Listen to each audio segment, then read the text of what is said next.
Y el Senado aprobó la iniciativa de reformas a la ley del Banco de México en materia de captación de divisas. La iniciativa propone que los dólares que no puedan ser repatriados sean convertidos en reservas internacionales.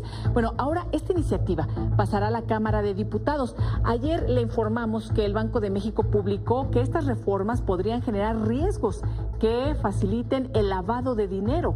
Por su parte, la Confederación Patronal de la República Mexicana indicó que esta reforma vulnera la autonomía del Banco Central.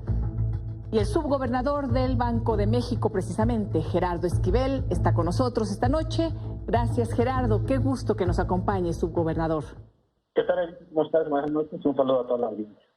Son asuntos y temas muchas veces técnicos para el entendimiento general y además, como escuchamos distintas posiciones, aquellos que están impulsando la iniciativa y bueno, y ahora vemos la posición del mismísimo Banco de México. Gerardo, tú desde el primer momento enviaste un tuit a las redes exponiendo el riesgo que se puede correr de que incluso se puedan congelar nuestras propias reservas, Gerardo.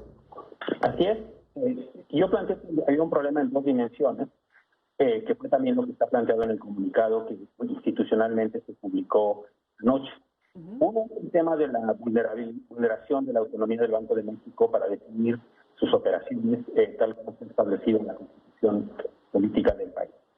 La segunda dimensión, sin embargo, es aún más importante, que es el hecho de que es un tema, me parece que es un tema de Estado, de preocupación central, es la posibilidad de que por esta vía se pueda adquirir un riesgo necesario para las reservas internacionales que, como se sabe, guarda el Banco de México y que son propiedad de toda la nación, y que en una situación de estas en las que se nos está pidiendo que obligatoriamente compremos excedentes de efectivo de dólares que tienen las instituciones financieras, pues podemos incurrir en riesgos de estar adquiriendo activos de procedencia ilícita.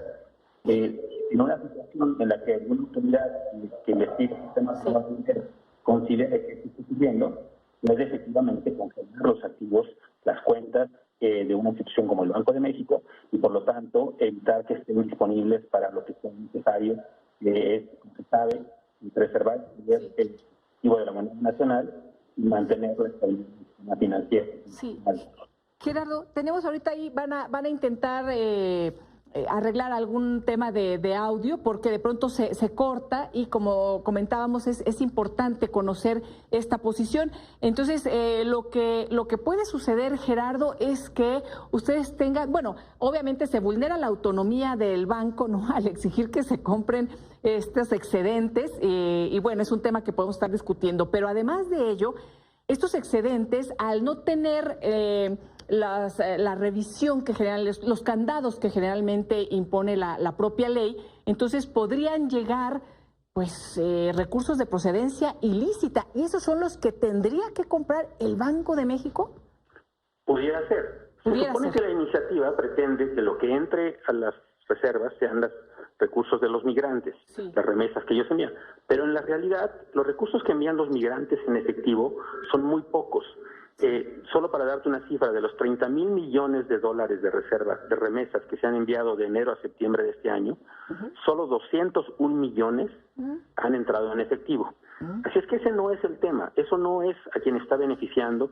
Las instituciones financieras mexicanas captaron en ese mismo periodo 4,700 millones de dólares. Eso quiere decir que lo que están captando no es principalmente las remesas, son recursos de otra procedencia. Pueden ser recursos de turistas, pueden ser recursos que la gente había guardado en sus casas, en almacenado, pero también pueden ser recursos de procedencia ilícita que no sabemos.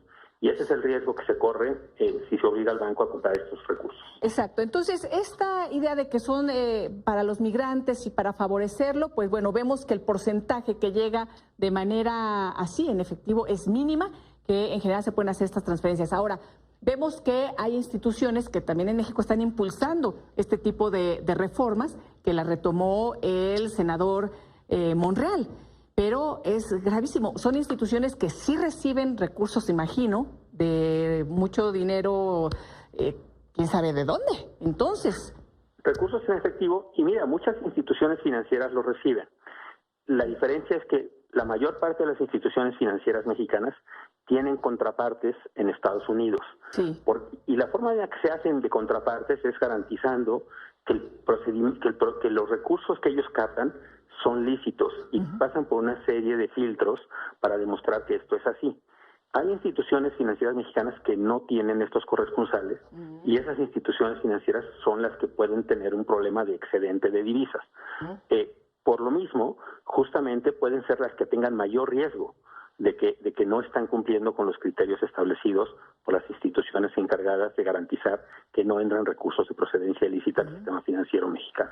Entonces, y ese es el riesgo que se le puede transferir al Banco de México. Al no tener esa contraparte, entonces lo que quieren es que el Banco de México lo absorba. Pero entonces nos comentabas, Gerardo, al principio que no escuchábamos muy bien, en dado caso de que a nivel internacional digan, ah, caray, aquí puede haber dinero de procedencia ilícita, ¿es en donde podrían congelar nuestros recursos? Así es, como ocurre con otros casos. Ha ocurrido con bancos multinacionales, a quienes les han congelado los recursos cuando se sospecha que están trabajando con recursos cuya procedencia es dudosa o de origen ilícito. Si ese fuera el caso, se puede llegar justamente a congelar los recursos del Banco de México, que son las reservas que son propiedad de la nación. Así es que ese es el riesgo que se corre con una iniciativa como esta, sin que resuelva el problema de fondo, que es el problema que se pretende resolver, que es el de atender a las necesidades de grupos específicos de la población, como son los migrantes y las remesas que envían a sus familiares. Gerardo, pues aquí está tu voz, una voz muy importante como subgobernador del Banco de México. También hemos presentado el posicionamiento del Banco de México, de otras organizaciones. Es pues de vital importancia que ahora los diputados atiendan a lo que están diciendo los expertos y la gente que conoce del tema, más allá de pues los intereses de ciertos grupos que podrían verse beneficiados con estas medidas peligrosas. Así es que vamos a ver qué decide la Cámara de Diputados, Gerardo. Así es, Elisa. Muchas gracias por permitirme esta explicación. Y un saludo a toda la audiencia. Buenas noches. Te agradezco la misma. Buenas noches.